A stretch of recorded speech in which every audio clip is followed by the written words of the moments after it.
If there was ever a game that brought me and my brother together on many occasions, it had to be the absolutely fantastic Bruce Lee from Datasoft.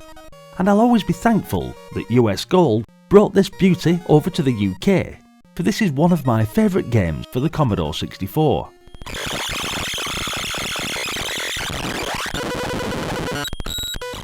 In fact, this 20-screen platform beat-em-up arcade adventure kind of game is generally regarded as one of the best games ever to grace the Commodore 64.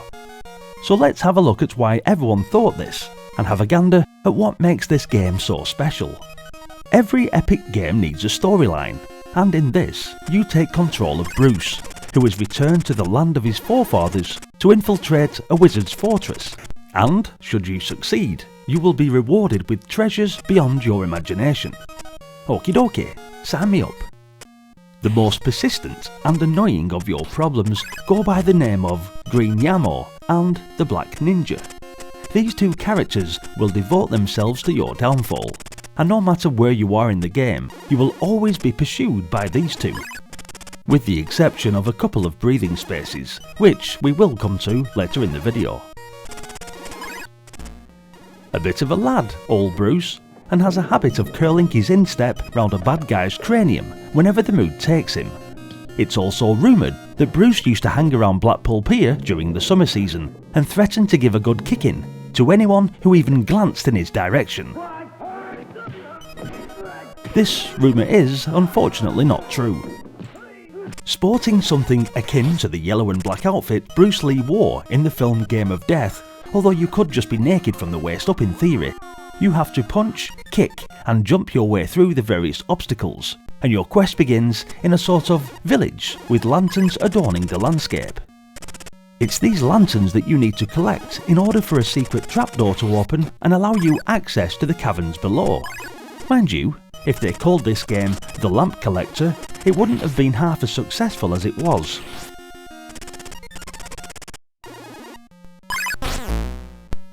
I never questioned what these lamps were actually for. I just got on with the job and carried on ahead.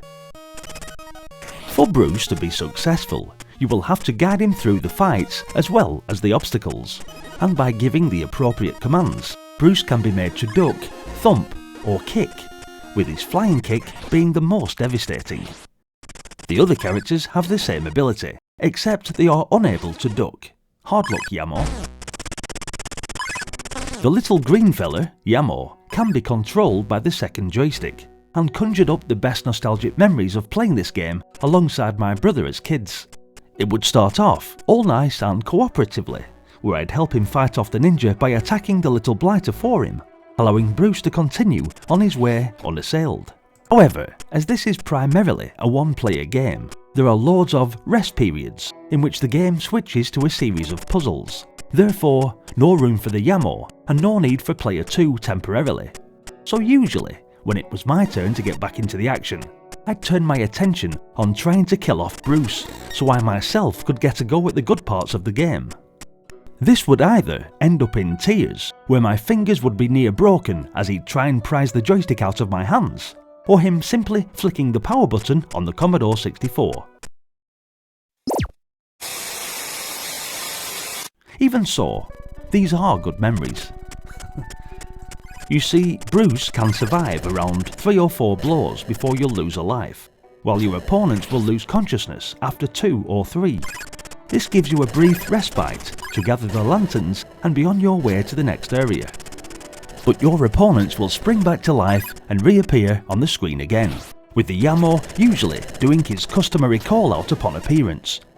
You can actually make the Yamo do this little shout on 2-player mode. Another reason for my brother to get angry at me, as this did his head in. The initial screens are interesting and encouraging, but the challenge heightens when the Orient goes high-tech and you are faced with rooms full of electrical beams and what appears to be some form of exploding bushes. I think they were some type of geyser, and they are a nice mechanic, for when you run through them there's a slight delay and then they'd erupt. Good for trapping that stupid ninja who would run into it without fail. Be mindful though, as those guys can also set off the traps. However, Bruce Lee moves with a great deal of speed, giving you the feel of a real karate master. Although I did sometimes have issues with the running, and I absolutely hate being critical of such an absolute classic game, but I think it should be mentioned. Sometimes when I was running along, I'd noticed that Bruce would occasionally hesitate before moving. I honestly used to think it was a problem with the joysticks when I was a kid, but it's still present. Whilst this doesn't impede on the game whatsoever, it's still enough to screw you up from time to time, especially on the moving electrical beads. As you progress through the levels, don't give up, as it may take you several tries. And with limited lives to spare, the game can be replayed quite a bit until mastered completely.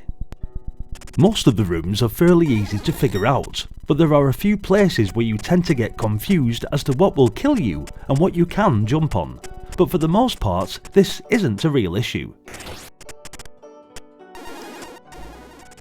Here, in the top right of the screen, you will see your remaining lives, or in the case of this game, they're called falls.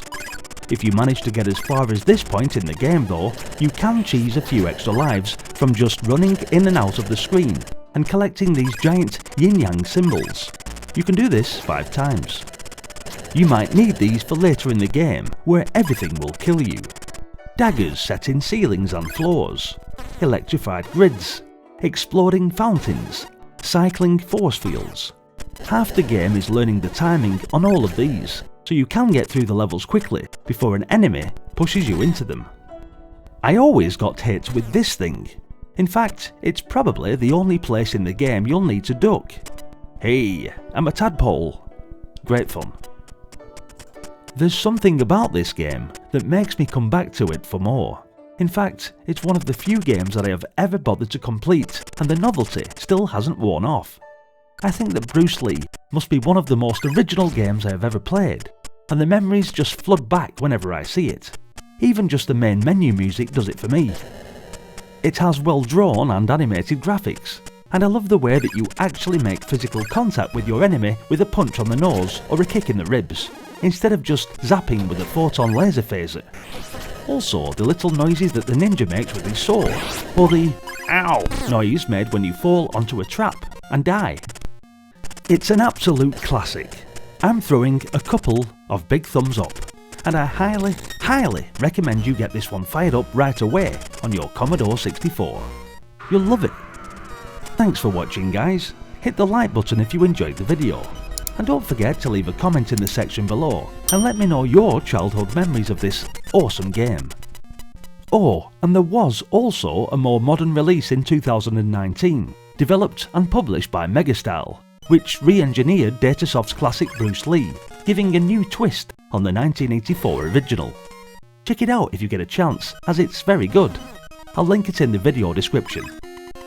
Also, don't forget to subscribe if you're new to the channel and are enjoying the nostalgic memories, because there's hopefully a whole lot more waiting to be unearthed on the channel playlists. Hopefully, I'll see you all in the next video. Until then, bye for now.